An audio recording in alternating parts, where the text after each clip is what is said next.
Ayton can keep LeBron from the rim because he's a little light in the pocket, as they say. He's still a little skinny for a 7-foot big man.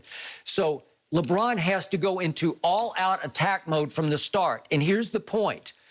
He has to trust himself enough that even if he makes only 59% of his free throws, if he could get there 20 times, that could tilt the game in the Lakers' favor. Right. That's because still 12, 13 points. You're going to get Crowder and maybe Ayton in foul trouble. He's not threatening anybody with foul trouble at 4 attempts a game, right? No. So that's not good enough. So he made 4 out of 7 yesterday, and the one time he went to the free throw line and bricked 2 of them. Right. But that's okay if you just increase your opportunities. Correct. He has not done that, and it's been shocking to me.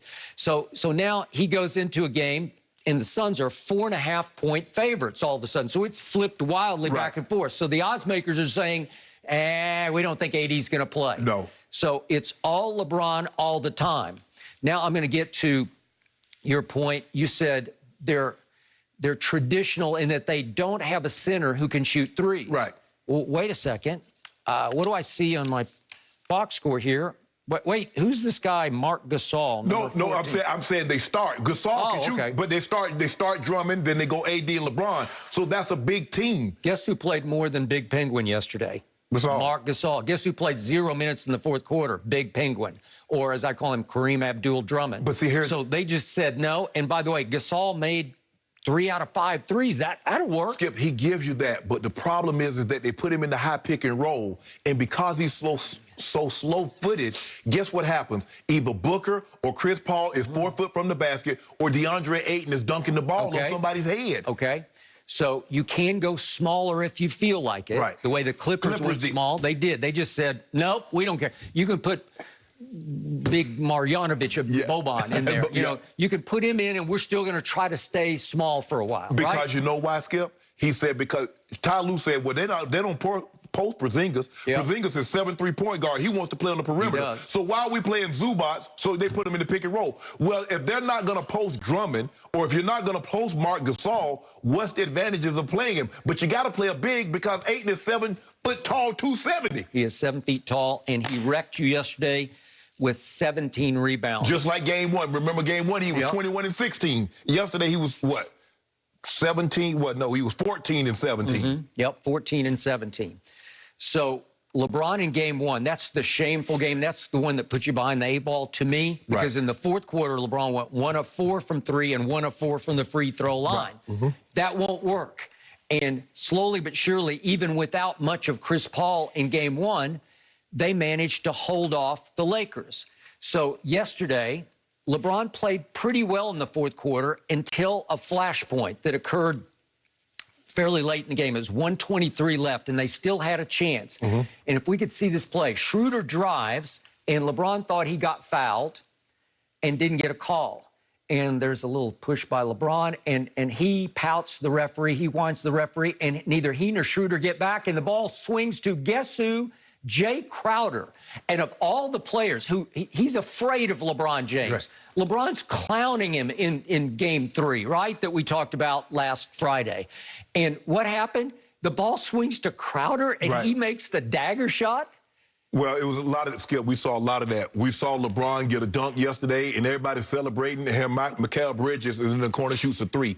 We saw Kuzma lay the ball up, and he sprawled out there like he won the Academy Award, and they lay the ball up on the other end. Let us celebrate that. Let the people in the arena, let the people at home celebrate you. Get your butt back on defense, Skip, because they're telling you, make or miss, let's push it. They know you like to play slow. You're not an up-tempo team. LeBron loves to control the pace. So every chance any team gets against the Lakers, what do? They push it. Because they know they're a big team, they are a slow team. So you're going to have to make or miss. You're going to have to get back, Lakers.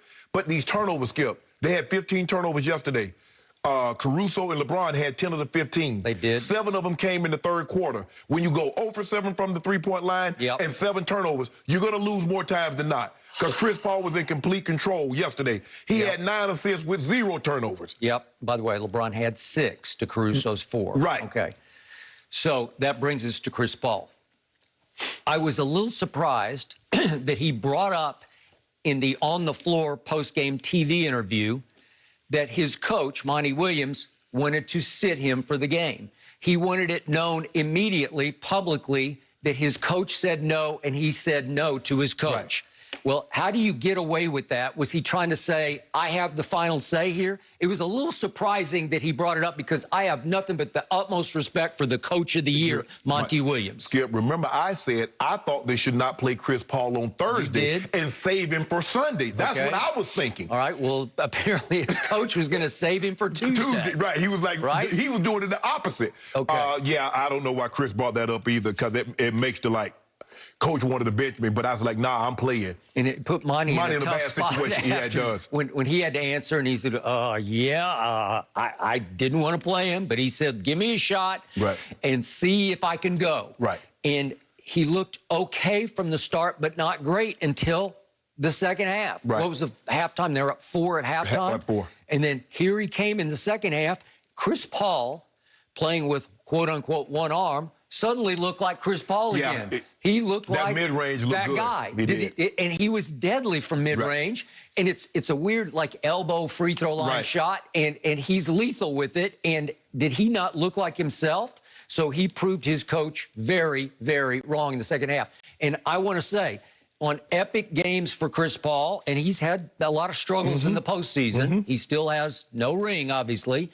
That was as good as it got. In the second half, at LeBron James, and obviously they've never played each other in a playoff series, he rose and shone, and he was, to me, the best player on the floor in the second half with, quote-unquote, one arm that looked like it was pretty much back. Well, the thing is, Skip, obviously, Chris Paul is a great mid-range shooter, and he's okay from 3, but yesterday he was 0 for 3, so you might need to push him out and try to keep him away from that perimeter. You can't take chances because, sometimes, guys be lulling you to sleep. And you be reading the injury report like, man, he looked terrible Thursday night. And maybe they played into that, Skip. They're like, well, man, Chris can't be able to do this. But you see, he was getting to that spot about 8 to 10 feet from the basket, and he was elevating, put a couple in over Drummond, got past Schroeder. So he was healthy. Let's see how he feels after 1 day in between as opposed to 2 days in between. But, Skip, when you're shooting 27% from the 3, you might need to try a new avenue. 27% is not good. I don't care if you're shooting 73s in a series or you only shooting 10. If you shoot that sorry of a percentage, that's not good. And considering the amount of threes that you're jacking up, bro, you're gonna have to. LeBron is gonna have to give you a Herculean effort. He will. I don't, Skip, and I don't know if he could just give you. The problem is that when he goes out, Skip, remember that 11-point lead, and then he goes out and woof, it's gone. He was plus. He played almost 38 minutes, and he was plus. He and Caruso were the only one. Caruso and Gasol was the only one that was plus. Everybody else -8, -9, -15, -8, -13. So that's been the problem on LeBron teams. When he leaves the court, can they maintain the lead if they have the lead, or can they keep it close if they're behind? And for whatever reason, they haven't been able to do that on a consistent basis. They're going to have to play the supporting cast. I'm not concerned about LeBron. But the supporting cast is going to have to play one of their better games, minus their second-best player in AD. Okay. I believe that your team should win Game 5 and will win Game 5. But to do so, LeBron's going to have to be 2015 LeBron. He's going to have to be that guy in Games 1, 2, and 3 against Golden State when he was completely shorthanded. Well, Skip, you do realize he took like 34, 35, 36 shots.